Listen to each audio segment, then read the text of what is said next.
आप सभी BSNL MTNL के कर्मचारियों अधिकारियों को सीएचक्यू बीबीओई की ओर से हार्दिक नमस्कार, हार्दिक प्रणाम। मैं आपको बताना चाहता हूं कि काफी सर्कलों में, काफी बीए में, कुछ जेईज और जेटीओज रूल 8 ग्राउंड में, स्पाउस ग्राउंड पे वो अपने अपने सर्कलों में आवेदन दिया हुआ है और वो वहां पर अभी उन लोगों का ट्रांसफर नहीं हो पा रहा है। वो अटके हुए हैं स्पाउस ग्राउंड में। जो स्पाउस ग्राउंड में रूल 8 पे दिया हुआ है वो लोग ट्रांसफर उनका नहीं हो पा रहा है। तो इसके ऊपर अभी जो हमारी बैठक हुई थी, उस बैठक में भी हमने ट्रांसफर से संबंधित कुछ इश्यू के ऊपर डिस्कस किया था और तुरंत उसके ऊपर कार्रवाई होते हुए ये 9/11/2023 को अभी एक सर्कुलर जारी हुआ। उसमें लिखा हुआ है supply of information in respect of JTO, JE and JO cadre who have applied for transfer on spouse ground under rule 8 of BSNL transfer policy regarding। तो सभी सर्कलों से उन्होंने मांग लिया है कि 31/10/2023 तक name of circle, JTO, JO और जेई कितनों का आवेदन स्पाउस ग्राउंड पे रूल 8 में आए हैं और उसको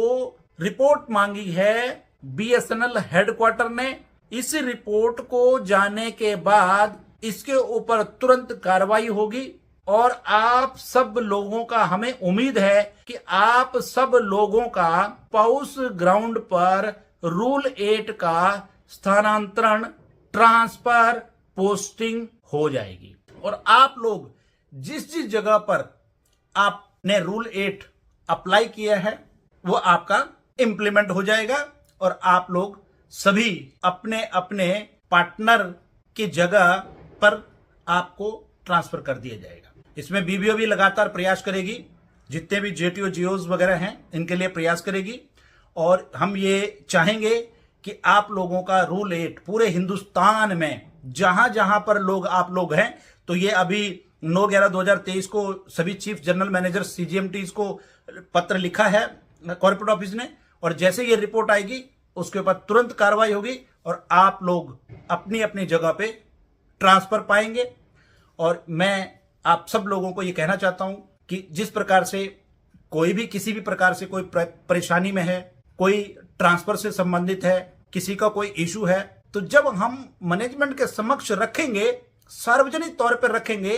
तो उस पर एक सार्वजनिक तौर पर एक निर्णय और एक नीति और एक नियम बनेगा और उस नीति और नियम के आधार पर मास लेवल पे जितने भी अधिकारी और कर्मचारी हैं उन लोगों को फायदा होगा। तो बीबीओ जो है एक मास लेवल पे काम कराने में विश्वास रखता है और मास लेवल पे काम कराने की इच्छा रखता है। इसीलिए जिस प्रकार के कमेंट आते हैं तो उस तरीके के कमेंट के ऊपर हम उसको संज्ञान में लेकर प्रशासन के साथ बातचीत करके, प्रशासन के साथ बैठक करके उस पर हम एक सामूहिक तौर का निर्णय प्रशासन से करवाते हैं, जिससे प्रशासन को लगता है हाँ ये निर्णय प्रशासन को लेना चाहिए। अब ये इतना बड़ा इशू था, जेओ, जेटीओ, जेई जितने भी लोग हैं स्पाउस ग्राउंड पे रूल 8 में अप्लाई किया हुआ है उन लोगों का हो नहीं पा रहा था। तो 31/10/2023 तक जितने भी पेंडिंग केसेस सर्कल के अंदर हैं उनकी रिपोर्ट हेडक्वार्टर ने मांगा है और वो रिपोर्ट पहुंचने के बाद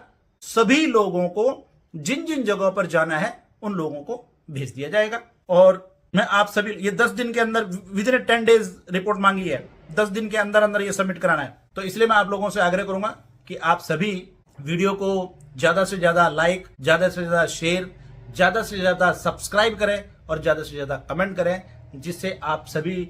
लोगों तक नई से नई जानकारी आपके फायदे के अंदर, आपके हित के अंदर ज्यादा से ज्यादा जानकारी आप लोगों तक पहुंच सके।